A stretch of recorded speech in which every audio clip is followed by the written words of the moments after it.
Bom, então como a gente viu antes, os elétrons de um material condutor, ou as cargas elétricas em geral, eles se movem livremente na estrutura desse material.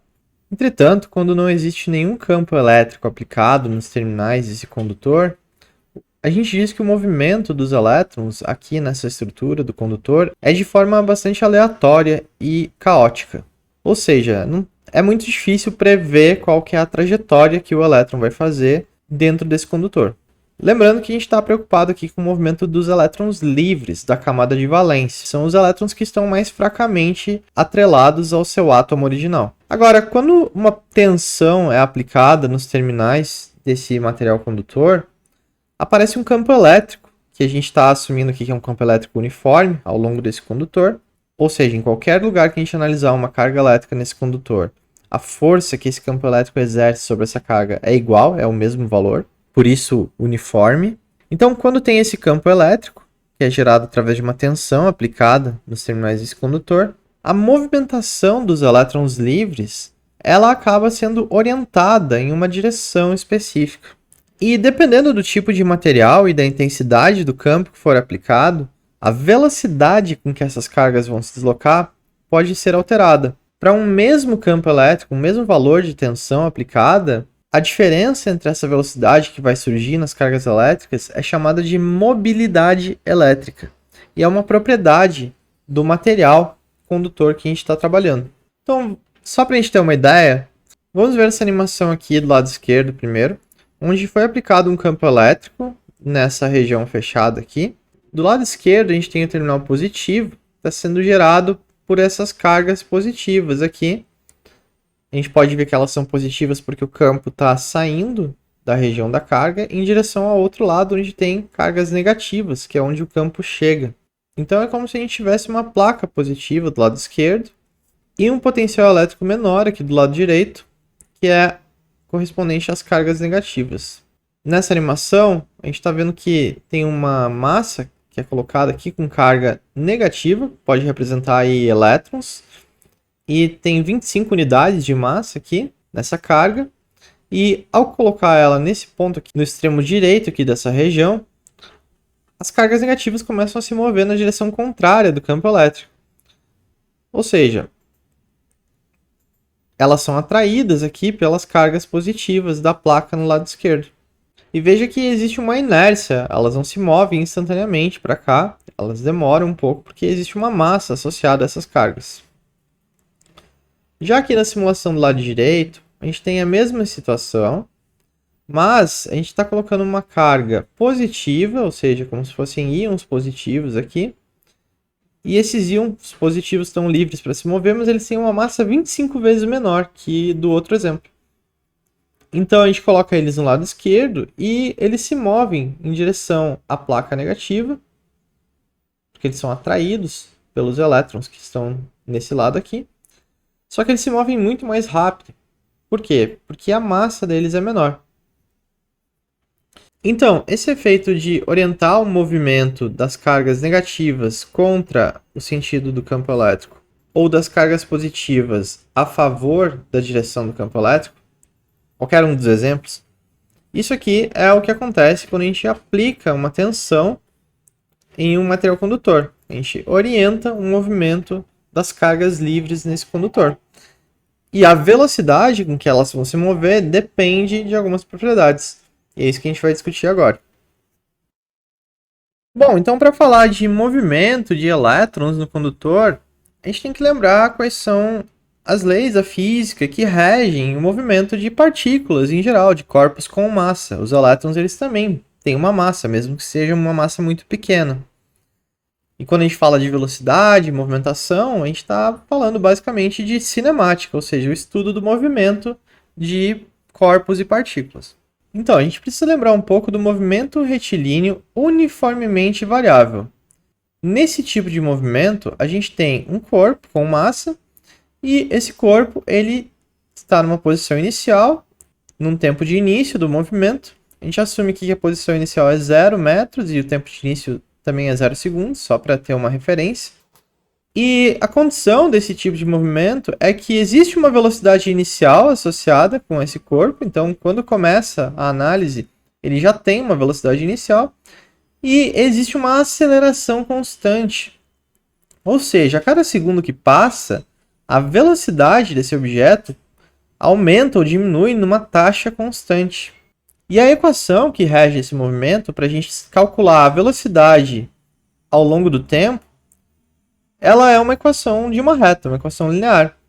É a velocidade inicial mais a aceleração constante vezes o tempo que passou. Ou seja, quantos metros por segundo aumentam ou diminuem a cada segundo que passa. Agora, quando a gente assume que a velocidade inicial é zero, como se o objeto estivesse saindo ali do repouso, mesmo que a aceleração ali seja constante, a gente pode escrever que a aceleração desse objeto que começou com velocidade zero no tempo zero, a qualquer instante de tempo, ela é constante e ela é dada pela velocidade naquele instante de tempo dividido pelo tempo que passou. Então a gente pode escrever de uma maneira mais simples, quando a gente tem essas condições iniciais aqui, a equação da aceleração constante. Veja, então a velocidade ela cresce de forma linear conforme o tempo passa, e essa inclinação aqui ela é maior conforme for maior a aceleração, ou seja, essa taxa de crescimento da velocidade com o tempo é a aceleração. Agora, a aceleração também foi estudada por Newton, e na primeira lei de Newton se faz uma relação entre a força e a aceleração, ou seja, a força que é aplicada em um objeto com massa que faz com que ele se mova com uma certa aceleração. Então, a primeira lei de Newton diz que a força é igual a massa vezes a aceleração. A gente pode isolar aqui a aceleração e escrever que a aceleração é igual a força dividida pela massa. Isso significa que a aceleração de um objeto, de um corpo, ela cresce, aumenta diretamente proporcional ao valor da força que é aplicada nesse corpo. Então também é uma relação linear. Porém, por causa da inércia, significa que a taxa desse crescimento é inversamente proporcional à massa. Ou seja, quanto maior for a massa, menor vai ser a aceleração que esse corpo ganha para uma certa força que foi aplicada nele. Agora, quando a massa diminui, esse corpo fica mais leve e a inércia dele diminui, ou seja, essa taxa de crescimento aqui vai ficar maior, então ele vai acelerar mais para uma mesma força aplicada. Bom, a gente fez toda essa revisão porque, na verdade, o que a gente quer saber agora é como que os elétrons aceleram dentro de um condutor quando é aplicada uma tensão, ou seja, quando surge esse campo elétrico. O que influencia, então, na aceleração desses elétrons? Quão rápido eles se movem?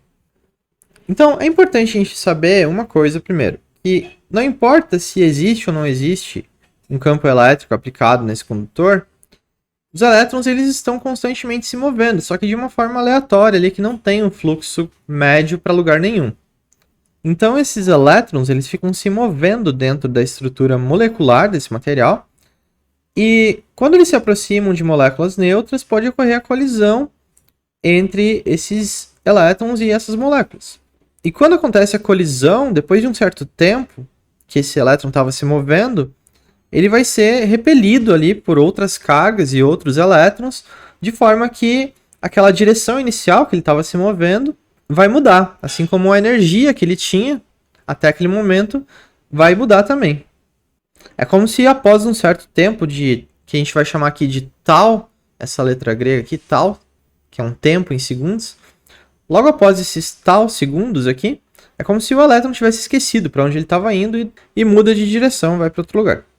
Então esse tempo tal aqui, mesmo sem o campo elétrico, ele é um tempo característico de cada material, que é chamado tempo médio de colisão, a gente vai chamar ele assim. E a gente pode medir algumas propriedades desse material para fazer o cálculo de quanto vale esse tempo. Então, esse tempo aqui, no caso da aplicação de um campo elétrico, ele indica para a gente quanto tempo que uma carga é acelerada pelo campo elétrico até que essa carga colida com alguma outra coisa que faz a sua direção ou sua energia ser alterada. Então, é como se fosse o tempo de aceleração livre dessa partícula. Então, nesse caso, falando de elétrons livres em condutores, onde foi aplicado um campo elétrico, a gente vai dizer que a aceleração do elétron, ou das cargas, ela vai ser dada pela sua velocidade dividido por esse tal, por essa constante de tempo em que esse elétron está acelerando livremente. Da mesma forma, na hora da aplicação ali do campo elétrico, a gente não precisa se preocupar com a velocidade inicial, porque na média é como se a velocidade inicial dos elétrons fosse zero. Porque eles estão se movendo em tantas direções que na média eles não vão para lugar nenhum. Então, para a gente fazer a relação aqui da aceleração do movimento retilíneo uniformemente variável com a lei de Newton, e entender como é que a força elétrica influencia na velocidade de movimentação dos elétrons, a gente precisa igualar as duas equações de aceleração. Então, do lado esquerdo, a gente tem a equação da aceleração do mRv, que é a velocidade dividida por tal. E do lado direito, a gente vai ter a lei de Newton, que diz que a aceleração é a força dividida pela massa. O que a gente está interessado aqui é em entender como é que é a velocidade dos elétrons. Então, a gente vai dizer que a velocidade é igual, e a gente vai cancelar esse tal aqui, multiplicando por tal dos dois lados. A gente vai ficar com tal no lado direito, dividido pela massa, vezes a força. Só que essa força aqui não é uma força qualquer, é a força elétrica, que a gente viu que é calculada como a carga vezes o valor do campo elétrico. Portanto, a gente chega nessa expressão aqui, que é V é igual a tal vezes a carga sobre a massa vezes o campo elétrico. Só que a gente vai substituir esse fator aqui por uma constante, que a gente vai chamar de mobilidade elétrica. Portanto, a gente vai usar a letra grega mu.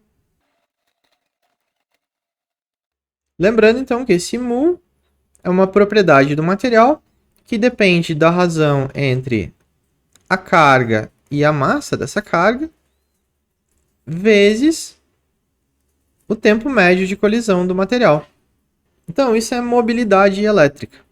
Então, a velocidade dos elétrons, ela depende do campo elétrico aplicado, em volt por metro, e da mobilidade elétrica. Quanto maior for essa constante aqui, mu, maior é a aceleração dos elétrons, ou seja, eles atingem maiores velocidades. Para que as unidades aqui façam sentido, a velocidade ela tem que resultar em metros por segundo. Então, essa unidade aqui de campo elétrico vai multiplicar volt por metro, que é a unidade padrão aqui de campo elétrico. Para resultar em metro por segundo, uma forma de descrever essa unidade é a gente dizer que o numerador é metro por segundo e o denominador é volt por metro. Ou seja, mobilidade elétrica indica quantos metros por segundo essa partícula ganha de velocidade para cada volt por metro aplicado pelo campo elétrico. Então, resolvendo as unidades aqui, também pode ser escrito metro ao quadrado por volt segundo. Bom, então vamos fazer um exemplo aqui para a gente entender a diferença entre a velocidade com que as cargas se movem e a velocidade com que o campo elétrico se propaga pelo condutor. Então, para começar esse exemplo, a gente precisa de alguns valores. Por exemplo, a gente precisa saber a massa de um elétron, a carga elétrica elementar, e a gente precisa do tempo de colisão médio do material, que a gente vai considerar aqui o cobre. E calculando, então, para um elétron, a gente obtém o valor da mobilidade elétrica do cobre, que é igual à relação entre a carga elementar e a sua massa, vezes tal. Essa razão entre carga e massa resulta nesse valor aqui, bastante alto, que multiplica o tempo médio de colisão, que é um valor bastante pequeno.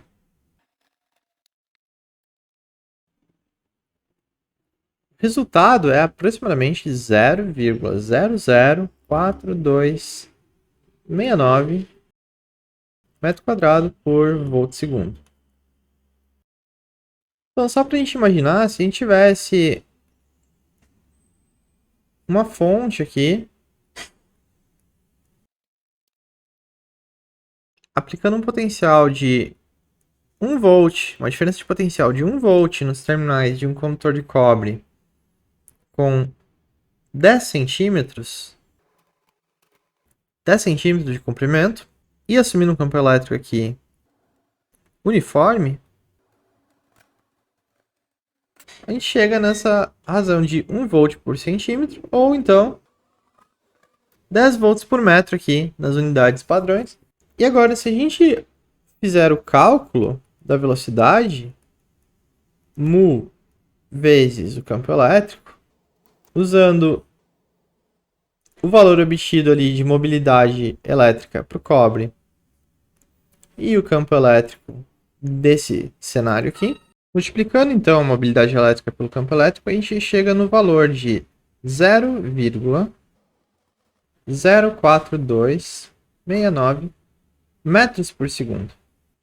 Numa escala mais compreensível, isso aqui equivale a 4,269 centímetros por segundo. Ou seja, uns 4 centímetros a cada segundo. O que também pode ser convertido para aproximadamente 153 metros por hora.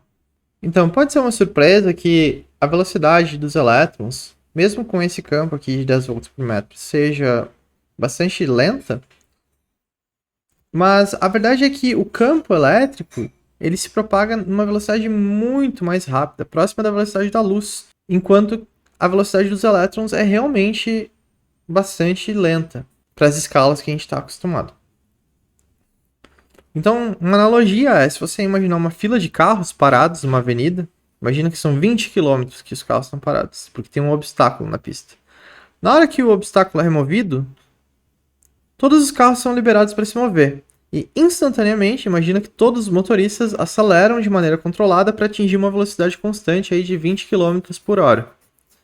Então, mesmo que eles não estejam se movendo muito rápido, e o último carro vai levar 1 hora para sair do final da fila e chegar na parte onde está o obstáculo que trancou tudo, qualquer observador ao longo dos 20 km ele vai perceber que o fluxo dos carros ele inicia imediatamente após todos os veículos começarem a se movimentar.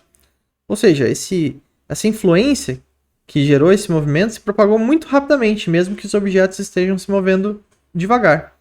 Então, o campo elétrico, na hora que se aplica a tensão no condutor, ele, de maneira praticamente instantânea, ele passa a existir ao longo de todo o caminho do circuito. Enquanto que o movimento dos elétrons, em termos de partículas, ele é realmente muito devagar.